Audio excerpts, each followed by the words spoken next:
Hey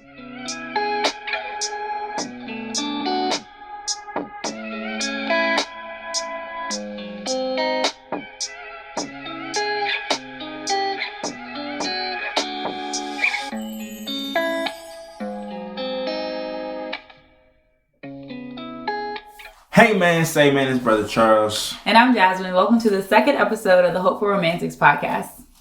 Alright, y'all know we have to do things the right way, start it off the right way. Without further ado, go ahead and take it back. Father God, in the name of Jesus, this show is just an idea, ideation turned into creation, and we know you are the divine creator. You placed in us a vision of how through our relationship we would impact the hearts of your people. We pray for peaceful, joyful, and hopeful bonds that will create a fullness in our listeners, second only to the love that we experience in you. In Jesus' name we pray. Amen. And amen. Alright. What are we talking about today? We're talking about communication. And we got so much to talk about on this topic. People hit us up consistently about this topic. So we had to break it up into two parts. But first, what is communication in a relationship? I'll answer. And then we've communicated that Jasmine will go second. Oh my gosh. Communication is, and this is something that I'm working on myself, is tapping into how you're feeling emotionally, mentally, physically. And in a relationship, you're going to hopefully express how you're feeling in those three entities to your partner. Now, it can come in the form of like an actual like sit down conversation. Mm-hmm. It comes in the form of like heads up texts. Comes in the form of those are like the main two for our generation. Like I'm either talking to you face to face, I'm either hitting you up, letting you know what's going on, or it's just like being a level of honesty has to go into it too. Like a lot of times people like, how you feeling? You just gonna be like, I'm good, just because you don't feel like having the energy to actually put the effort towards communicating. So I think for me, it would just be being open and honest with yourself and with your partner to express how you're feeling. Yes. Communication. Yes. Communication in a relationship. To me, before you get to the age where you are dating, you kind of don't have to experience space. How do I usually say it? Space and time with another individual. You don't have to? You don't. Because honestly and truly, your siblings and your family members, you're close to them, but in a romantic relationship, that person is more than likely going to be the closest person to you. So you have never had to experience sharing the whole spectrum of emotions with anyone up until that point. That's true. Because there's certain things, traditionally, there's certain things you don't talk to your parents about. There's certain things you may be very close to your siblings, so maybe that spectrum's a little wider. But like your deepest, most inner thoughts, the fears, the aspirations, like a lot of that stuff we keep in until we find that one person we're able to share all of these complicated and complex areas of who we are. Right? So communication in a relationship to me is learning how to share or spend time and space with another person. So going through your range of emotions, from the time you wake up to the time you go to bed, and the days and days that turn into months, that turn into years, all of those life experiences, how you articulate, how you express, how you allow that other person to experience those things with you. Does that make sense? Yeah, I'm just upset that your answer was beyond more thorough than my job. All I said was texting your homie or your homie. But honestly, I think that is... And being like, what's good with the what's good. But I feel like that is the practical way we think about communication. That is, when people say communication, they want the text back. They want the good morning text. They want the, what are you doing? They want the, how are you? At? Yeah, right. They want the, but how are you really? You know what I mean? That's what we think of when we talk about communication. But we made this, or we're going to have to make this a 2-part episode because there's so much that goes into communication. It's not just about a text message, or it's not just about phone calls. You know what I mean? It is, how do you articulate how you're feeling to this other person? Yeah. Effective. Like, if it's not effective, how do we make it effective? You know, like, is it effective? How do we know it's effective? You know, how do we know that we're building a healthy level of communication where no one's harboring feelings? You know, no one is suffering in silence. You know, like, no one is unable to get their point across because of internal things that they're going through. So communication is huge. It's a wide array. It's huge. So we broke it up as best as we could, but these are probably going to be some meaty episodes. Why that adjective? I didn't know how else to. They're gonna be thorough. Meaty. Okay, so the first thing we wanted to do was, one of our listeners reached out to us, and they sent us a question that was kind of the reason why we decided to focus on communication for the next 2 episodes. So let me read the question. Should I read it or should I paraphrase it? I'm gonna read it. I'm gonna try to read it. I'm gonna try to read it. Okay. So currently I'm talking to this guy. It's been a month and a half and things are going great. He seems to really be interested in me and would like to continue to get to know each other and see where things are going. He even suggested having dinner dates as a consistent thing. My only concern is that our communication over text and phone isn't as present. The vibe is there. I can definitely see it and feel it in person. But I guess because of work, we don't text or call as much as we used to. Is there something I should be worried about?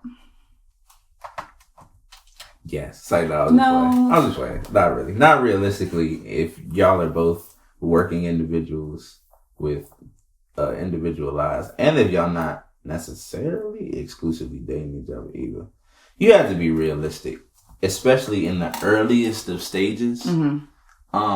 I think what a lot of people, and you can completely disagree with me on this, but I think a lot of people think that, especially in the social media era where everything is instantaneous, mm-hmm. right? And you can see that somebody's online and all that. Yep. No one necessarily owes you an immediate response, right? I know, like, conversation is flowing, especially, like, if you feel in a conversation, like, oh, we're getting down to the nitty gritty. And then, like, a couple of minutes go by, you like, what happened? But we were in honestly, a whole conversation. Yeah, but honestly and truly, nothing is owed, especially in that level of a relationship. Like, we're still getting to know each other, but we're still moving and shaking. Mm-hmm. So you don't know what's about to happen in either of y'all's lives, where it's like moving and shaking could lead y'all away from each other. But I think she said, like, they have a good foundation and good vibe. Mm-hmm. Like, you can go off that for a little bit, but it's going to be somebody who's like, ooh, I hate the word vibe. Because people have been vibing for about, like, 26 years, 3 kids, same crib, that y'all not even married or nothing like that. So, like, people do kind of ride that vibe wave way too long. But at the same time, like, recognize it for what it is right now and kind of bask in the fact that it's working. And then once you get to the point where it's like, all right, I want to go to the next level. Like, we seem like we're about to go to the next level. And then you get to the point where you're like, all right, now we need a sit down conversation, or we do need to have more consistent communication. And then there's still an issue. That's when you're like, all right, I need to reevaluate what we're about to do. I agree. What'd you say? I agree because this is an early stage. Yeah, for sure. You know, we're vibing, we are communicating. Who came up with that? We're communicating that we want to see each other consistently. Consistent dinners. I think that's a good sign.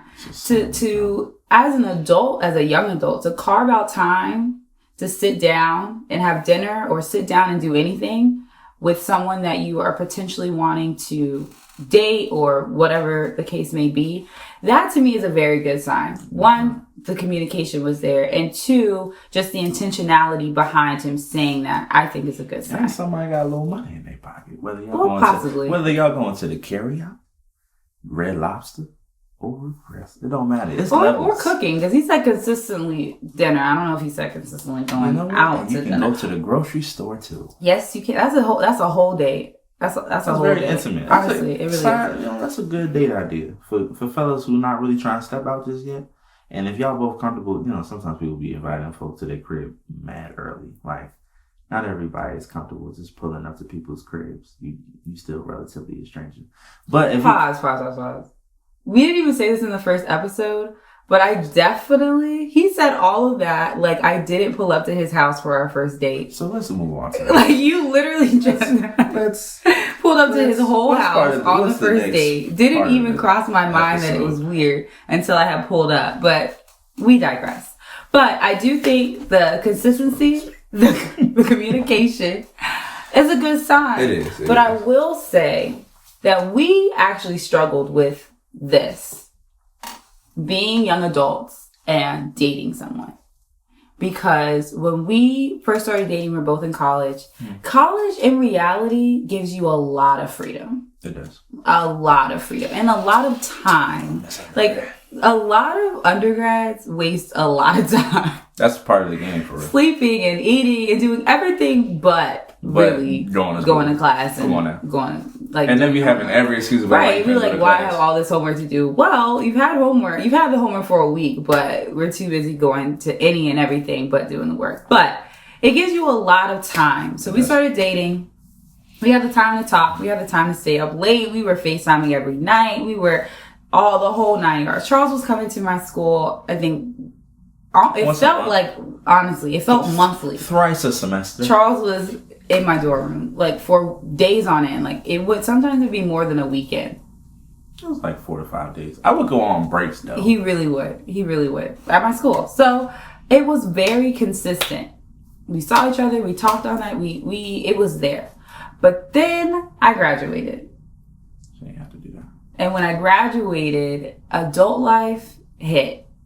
So I was waking up before he was waking up. I was at work all day long. I would get off, and the way Charles's classes were set up, I would get off and he would go to class. So I would get off. Yeah. Kinda. You would be in the midst. You would be going to your second class. I was a Tuesday, Thursday type of class. But you also Monday, Wednesday, Friday. But I felt like your classes were in the afternoon. That's actually. Right? Because I feel like when I was getting off, I'd be like, oh, Charles is getting ready to go to class. So he would text me going into class. We may or may not text during class. I would text it all through. We may or may not text during class. And then he would get out of class. He would go get his dinner. I would already be home. Normally I take a nap. So we were starting to see that. Yeah, we were starting to see that adult life has a lot less. It feels like it has a lot less time. It does. So we had to start being intentional about, okay, what do we want? Like, how much do we actually want to talk every day? How much can we actually talk every day? And there was a little bit of pressure on my side because I was the one that felt like they didn't have enough time. Charles could fit around my schedule because he was the one with all the freedom.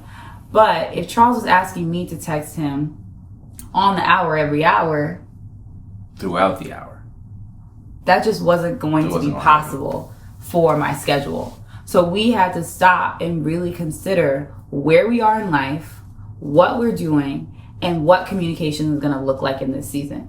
So that's when we started the consistent good morning texts, the good night. I think we tried to call every night. That was one thing we did. We may not call during the day, but before we go to bed at night, we would talk. We would see each other's faces, right? And we continued that until Charles graduated.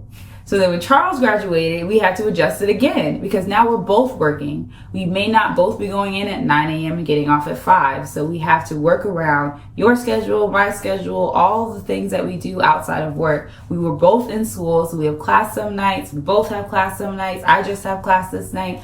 So it's a lot of adjusting to your life situation. And this is still happening. Oh, very much so. Very much so. We're at the beginning of a new semester. So we had all the winter break to stay up all night and Charles staying over and we talk all the time. Charles started class this week, Tuesday, Wednesday, Thursday. I start next week, I have class on Monday. In a couple weeks, I have another class starting. So it's hard as a young adult to maneuver communication. It's a blow, like. It really is, because I know you want to talk. You know, like, who doesn't? Especially when you find someone that you enjoy talking to, that you genuinely like, you're going to want to talk to them. But as a young adult, we are literally building the life that we want to live. And we don't always have an ample amount of time to just be texting, you know, or just be on the phone, or just be FaceTiming someone. And, you know? Yeah. Whole time. It's actually probably people watching this show where it's like, I don't be feeling like talking all the time. Even if I do have the time and space. Yeah. As she raises her hand, it hurts my heart a little bit. Because in this relationship, I am more inclined to just be holding conversation. Even if, like, sometimes, like, I'm not always pressed to be talking. But, like, I just feel like having that constant communication based off the fact that we be moving and shaking how we do, I feel like that just kind of, like, slows me down and slows her down a little bit and recenters us. But, like she said, it's not the reality of the situation. So, for people who are in relationships right now, situations, whatever, and they feel like the person that they're dealing with, their partner, whoever, is not always as inclined to be having conversation, or you feels like you're the one who's initiating things, please don't be offended, right? Because at the same time, like, the love is still there, the feelings are still there. It's just sometimes, like, people are just less excited about certain things in a relationship than you, and it goes back and forth. There's energies that you put out into your relationship that are going to be more I guess, intense than your partner, and your partner's going to have energies that they project onto you that are going to be more intense. And sometimes it's good to recognize elements of your relationship where you're on the receiving end, and elements of the relationship where you're on the giving end. There's nothing wrong with that. And you don't necessarily have to be pressed for them to change that. Like, you could just respect the beauty in the fact that y'all have differences, and there's kind of like a yin and yang back and forth, which is something that I'm dealing with and working on in my own individual self and in this relationship. I didn't even think about that, but that is so true. That is so true. Right, that true. All right. Okay. When we started dating, which this is typically, granted, this is my last relationship, but in my previous relationships, there was a pattern of, when we first started talking, I was down, texting all the time. We call, we can hang out, I'm all up under you. I'm there. Then who Jasmine really is starts to come out. And I very much value my time alone. I'm a very reflective person, and I've yet to master reflecting with someone else. Like, I don't know if I ever will. I'm about to do my reflection. But I like time where it's just me. And you do too. I do. We, and that's one thing that I could really take in and just have a sigh of relief when I realized you were that way too. Maybe not to the same intensity that I am, but you definitely need time to yourself as well. So it was good to see, okay, so he understands that I don't always want to talk. I don't always want to FaceTime. I don't always want you to come over. You know, sometimes after a long day, I just want to go home to my bed and be. And sometimes Charles wants to come home to his bed and just be, you know. And we had to communicate that, because sometimes if one person... We have to communicate, as in have currently. To. Yeah. Currently. Oh, yes, that's very true. This is an ongoing thing. But we had to communicate that up front, or when it presented itself, because if we both weren't like that, that is a quick way for someone to get their feelings hurt. For sure. I'm really just trying to go home and, you know, relax tonight. Oh, so you can't relax with me? And what you supposed to say to that? Right. Like, I'm just really trying to go home and, you know, just like chill with myself tonight. Okay. That's cool or whatever. Like, it doesn't... Right? But honestly, like... But that's really how it is. If you don't understand why someone else needs that time by themselves. It's a quick way of getting their feelings hurt. Now they feel like they're more into you. You're not on the same level. Now you're sending mixed signals. No, it's not that. It's that you guys really need to take the time to communicate. I'm the type of person that likes a high level of communication. I like knowing where you are at all times of the day.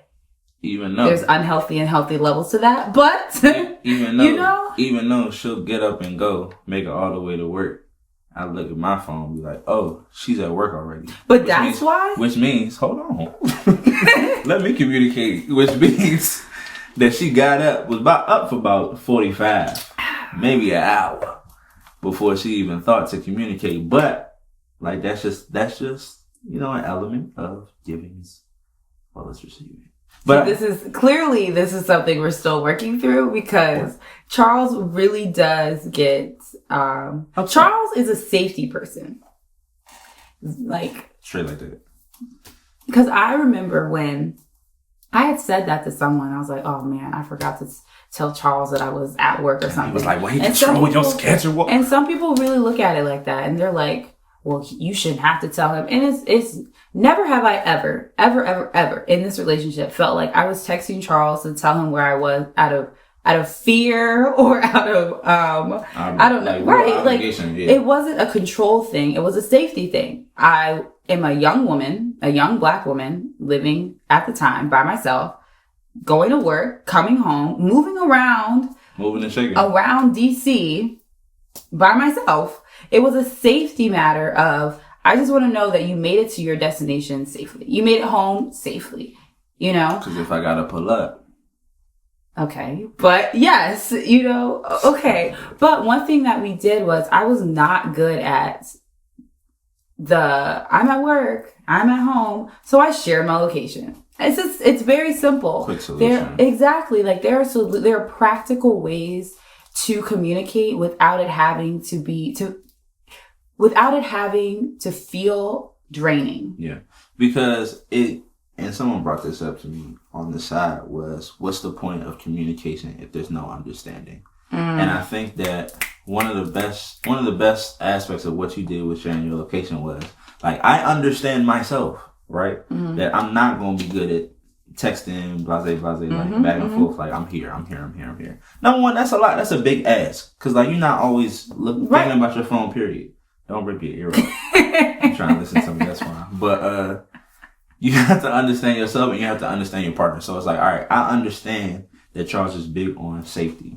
So what I'm going to do is I'm going to provide a solution to this problem. To help him and to help myself. Exactly. So I think what a lot of people struggle with when it comes to communication is like, I can go back and forth with you for about 2 hours.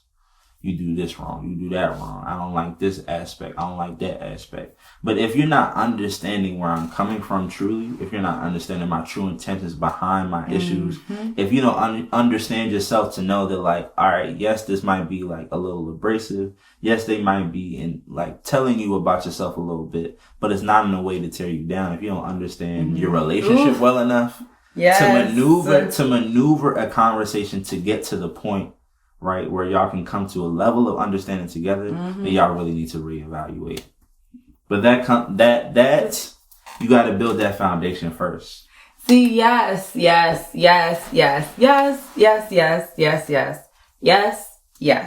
is what I was saying at the beginning of the episode about sharing time and space with another person. For sure. You understand, well, maybe you don't, but most people who reflect on who they are, why they are, the way that they are, understand the madness behind some of the things that they desire. But up until a certain point, you haven't had to explain that to someone. You know what I mean?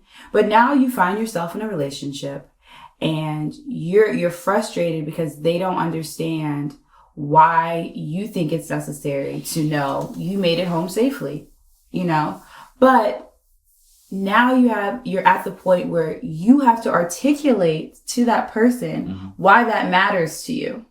It could go real deep too. Like sometimes things ain't always as shallow as what they saying. Like honestly, rarely ever is it. Things are embedded in us based off of what we go through. All of our life experiences. Most people will do the average age of dating at 16. But honestly, like the average age of like let's say 19 and up. Okay, 19 and up. Post high school. You know what I'm saying? Post high school relationships. That's where the depth is new. And that's where you have to really whole different reflect on who you are and start to train yourself or start to learn how to articulate your reasons why. Because when there's a level of understanding, it's much easier to transition through some of these bumpy points where you're not quite understanding why I need this, or we don't really see the same, or we're not really seeing the same point. You know, we're not at the same place where I completely understand because I feel the same way. We don't feel the same way. And you have to be able to articulate why. Yeah. Because after there's an understanding, that is where you can push forward to the next thing. Okay, Charles wants to know my location because he wants to know I'm safe. Cool, easy. Here's my location. I'll occasionally give you a text when I remember. Bam, bam, we're done. Next thing. And it helps build on it helps building blocks towards like the realer conversations. Mm-hmm. So it's like, if I know that we can communicate through an issue such as like knowing where you at, right?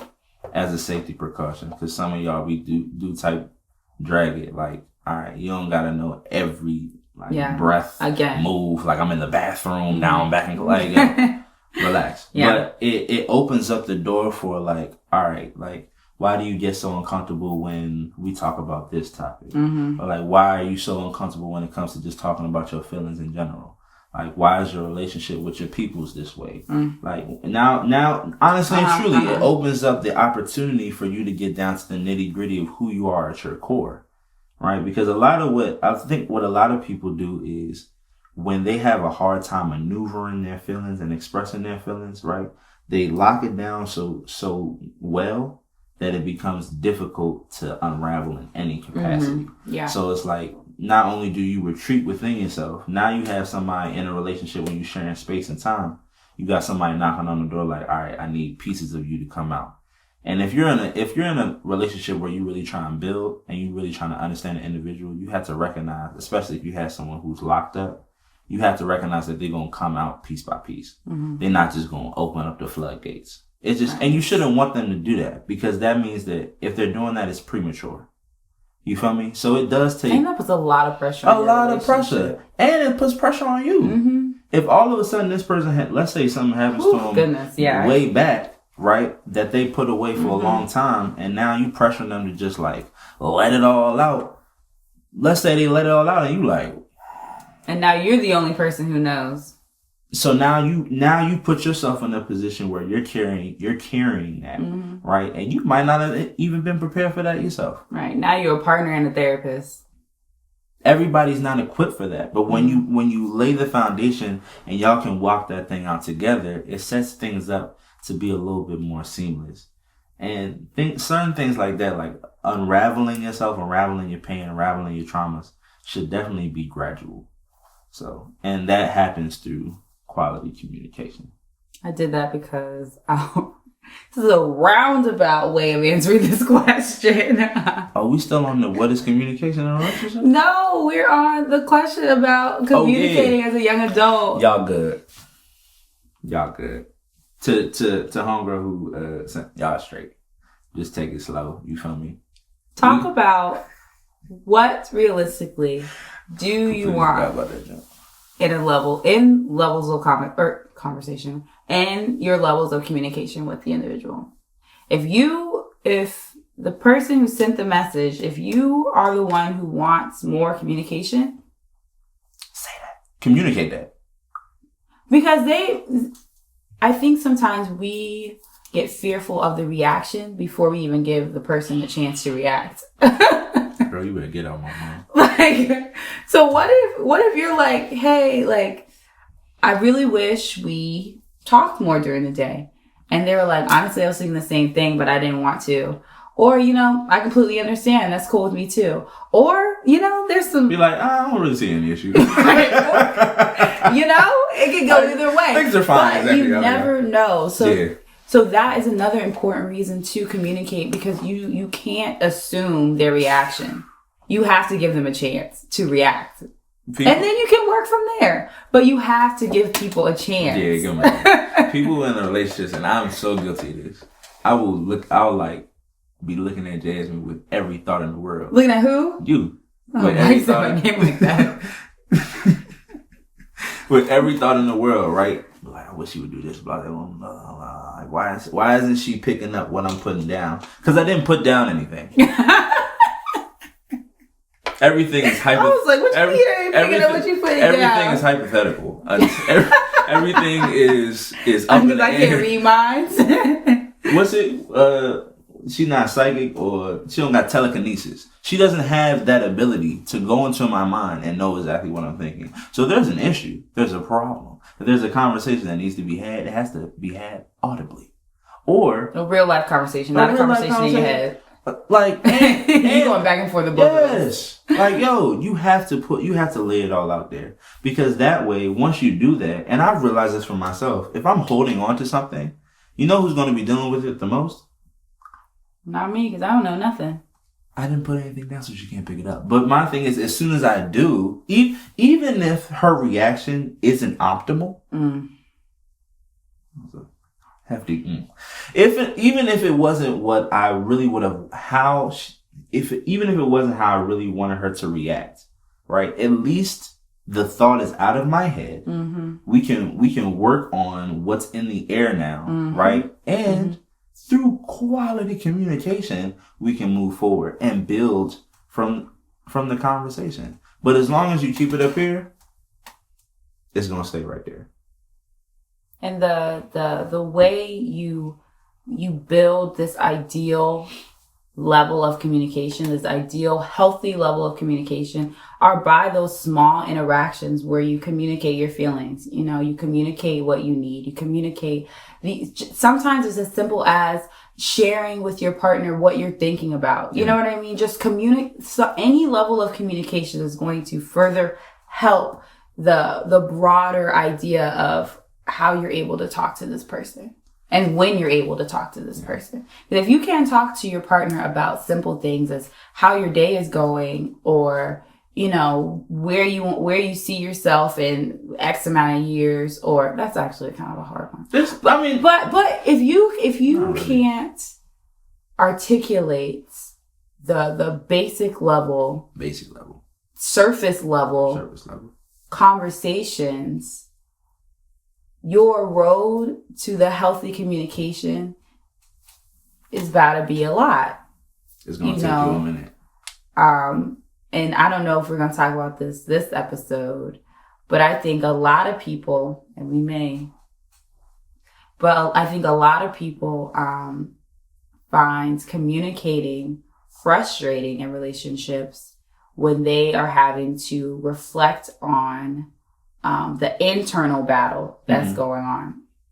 Yeah. You know what I mean? Yeah, no. For sure. Yes. No, that's literally me. You're talking about me. Yes. It's okay. So no, it was not about him. No, that's real though. So if I am, and I don't know if I'm pretty open. I'm pretty articulate of my feelings. Yeah, it takes you a minute. Like Jasmine is queen of like, I don't really feel like talking about Oh it. Yeah, but when I start to, and then you better charge your phone.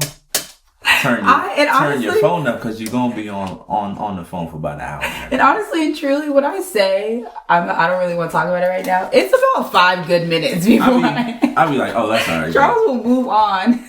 No, I will sit there. No, you move on and be like, okay, well, let's talk about this, and I'll be like, but really, what's going on is, and then that just happened the whole time. Look, yesterday. Yeah. I was like, I don't even feel like talking about it. I was like, all right, bitch. So like, yeah. She was like, you know what? And then I was off. That's all. But that's fine. Was a second. But we were talking about internal battles. Yeah, I know for me, because he was talking about me. I'll just go ahead and tell you. I was not talking about you. No, I am king of, hey, what's wrong? I'll be like, nothing. Because it's easier for me to say nothing, hold it, sit on it, than to really like have to break it down. Because a lot of times for the people who are in the relationships going through their internal battles, who don't really feel like communicating about their feelings in that capacity. A lot of times what the issue is that we're going through an internal battle and we don't really fully know how to articulate how we're feeling. So sometimes I will say there is validity in someone kind of taking a step back and saying, like, I don't know if I'm really trying to communicate that right now because I'm not able to communicate it with myself. But in order to say that type of response, you have to have a level of introspection. But to just be like, I'm cool, that's kind of like the easy way out. But honestly and truly, if your partner really knows you, it'd be people who be goofy, giddy, happy-go-lucky. Everybody know when something bothering you, bro. Like, you're not keeping no secrets away from anybody. And this is really, I'm really talking to guys right now because, like, it'd be the goofiest of dudes. A lot of my friends, goofiest of dudes. We know exactly, like, when something's bothering you, but they be trying to put on the little tough facade that, like, everything is straight. Like, bro, it's really okay to just say that something's bothering you. And for ladies too, like, y'all will. No.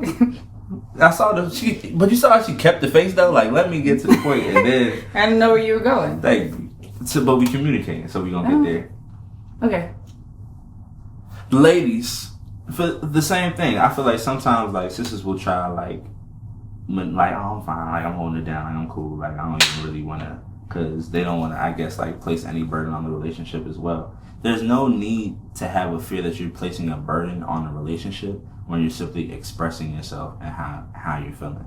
Because in no way, shape, or form in a relationship should you feel like your partner being honest with you about how they're feeling ever feel like a burden. That doesn't make good sense, because sharing with somebody, being honest with somebody in a relationship really is an honor.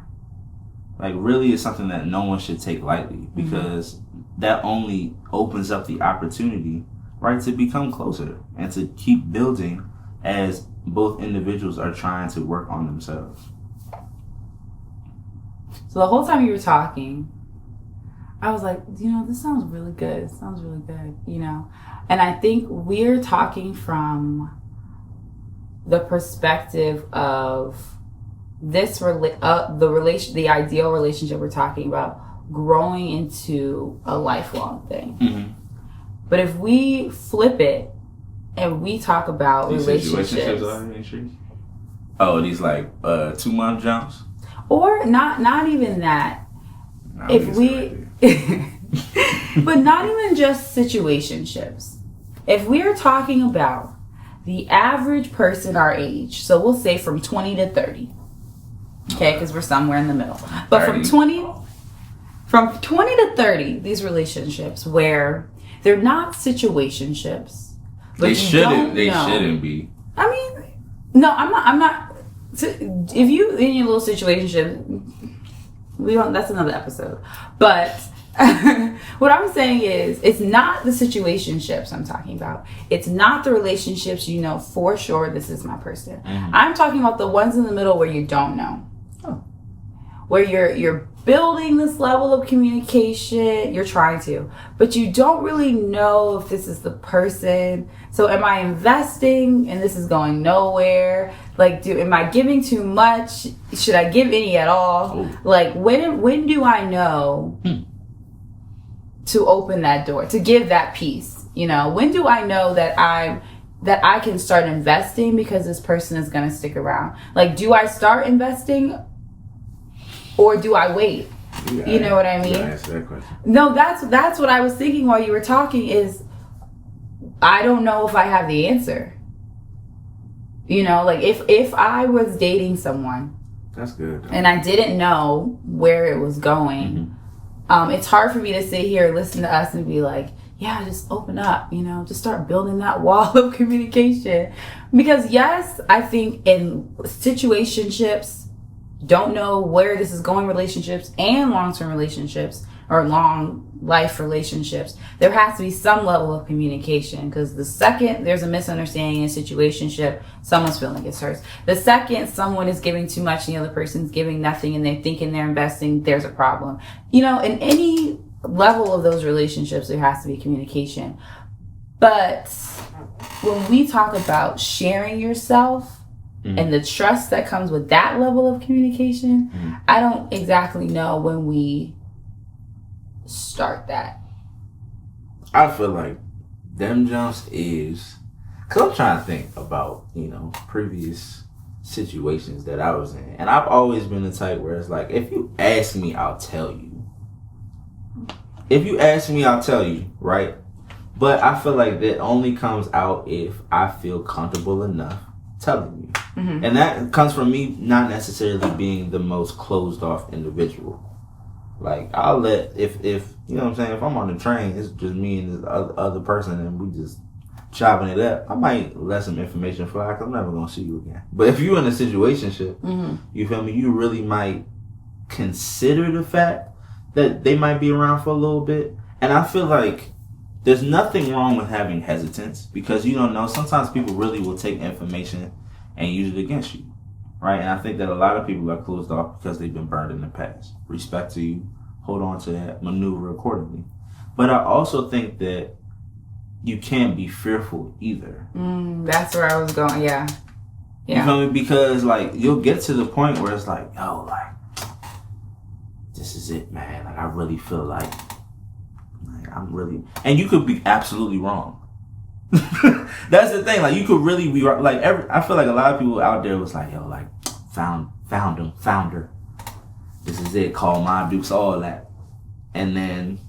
boop, boop, boop, boom, boom. Like, that junk really phases out. And you really opened up to that person. I've heard people say, like, I was in a relationship situation, opened up. I'll never open up like that ever again. I'll never give somebody that much of me ever again. And like, to me, that's a very sad mindset to have because God is waiting. God is not even waiting. God already sent that person to you. They on the way. J6. Oh, I guess they won't actually have reference.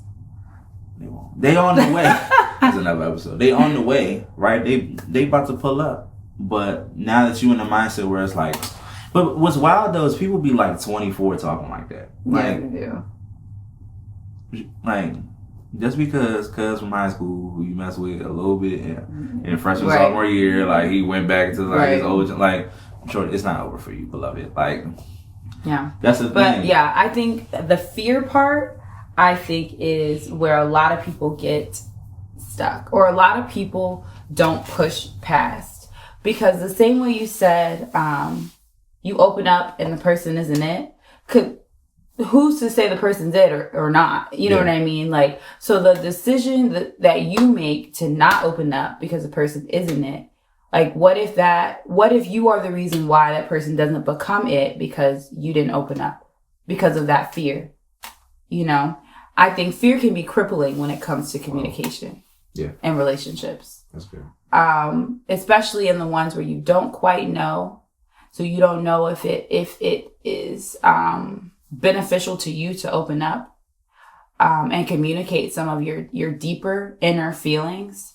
And I sit here as a hopeful and I say, go ahead and open up, because regardless of the outcome of the situation, there is growth that's going to come from it, you know. But it's unfair for me to sit here in a whole relationship and say, go out there and just keep opening up to people. You know what I mean? Because that's hard. That's hard. And even though you're going to grow from that situation, it hurts, you know, in the end too. So I think it's... Did we come to a conclusion? No. It's a case by case basis. It is. That's what I was going to say. Like, it definitely is. And any, not just about communication, but when you're dating in general, you know, it takes a lot of energy. It takes a lot of reflection, you know, and you have to make the decision if you're going to go all in and open up and have those deeper levels of conversation, or if you're going to keep it surface level. But you have to understand what it means to do both. You know, if you are going to open up, you are opening up to the possibility of getting hurt and sharing part of yourself, and that person having that. Or you can decide not to share and constantly find yourself up against a wall in every single one of your relationships where you're like, why aren't we getting closer? Why can't we? Like, why does this never work? Why do I feel this way? Why do I feel this way? All, like, over and over again, because you're deciding to be that wall. You know, you're deciding that it's not coming down till I know for sure. Well, sometimes you don't know for sure until the wall comes down, you know? Charles, you keep gem dropping. Okay. But I think the culminating question to the question is, which are you more comfortable with? Are you more comfortable with the idea that you could open up and get hurt in the process, or are you comfortable with like just being out here completely closed off? Whichever one you rocking out with, talk to your therapist, talk to Jesus, and maneuver that accordingly. We talked about a lot tonight. Mm-hmm. We started with what is communication? What does that look like? We went into communicating as young adults with our busy lives. What does a practical relationship look like? Or what does communication look like in a practical young adult relationship? We talked about opening up, not opening up. We talked about the levels of communication necessary from situationship all the way through the relationship you see yourself being in to your last days. Communication can be one of the most frustrating, complicated aspects that you grow in, but it can also be one of the most liberating experiences in your relationship. Yes. It opens up so many doors and opportunities. Exactly. Like once you put into practice what the levels of communication you've articulated with your person, and you have both decided that this is something we're going to grow in and work at, there is so much freedom when you are in a relationship, situationship, whatever you want to call it, with a person who is actively trying to communicate in a way that you need, that you can hear, in a way that makes you feel seen, makes you feel heard, makes you feel valued, and not being reciprocated. So you doing the same for them. Like, it is wildly liberating. Everybody likes matched energy. Yeah. Oh, that's another one of those things people be saying. I feel that though. Like, just match my energy. Like, if I'm touching you, like, just touch me back. Like, but honestly and truly, everyone appreciates like the effort that they're putting into something being reciprocated. And I think communication is one of the major things where it's like, if I'm doing something, if I'm expressing something, if I'm saying things, you might not need it all back, but you need something, And I think that communication is a great opportunity for both parties to recognize that both parties are putting in effort. Very true. Very true. So this is only part 1 of communication. Part 2, we're talking about how do we argue? Should we argue? What does a healthy argument look like? That's going to be interesting because a lot of y'all going to look at yourselves like, I probably need to run that. We probably should. And that is one goal that we truly from the bottom of our hearts really want to share in our next episode, because there's a lot of norms, unhealthy norms that we got when it comes to arguing in a relationship that we really need to step away from for our mental health and for the health of our relationships. And that can be taken into romantic relationships, familiar relationships, friendships, like that. How we argue and how we talk to one another is a huge part of your relationship. And how you talk to yourself. We don't want to that's a lot. We don't want to give away too much tape too early, you know what I'm saying? Right. So, and next episode, we're also going to talk about love languages. That's another one of those buzzwords that people love to throw around, like learn her love language, learn his love language, love their... Okay. Well, what does that mean? What are the love languages? What's your love language? How do you learn about them? How do you put them in practice? How do you share them? How do you articulate them? So love languages, how do we argue? Next episode of the Hopefull Romantics. Subscribe, follow us on Instagram. Tell your auntie follow us on Facebook. Oh, yes. But yeah, tune in next week. Appreciate y'all. Next week. Tune in. Next time. There you go. See, because we, we busy young adults trying to make it. Trying to make it. But yeah, stay hopeful and all that. Tune in next time.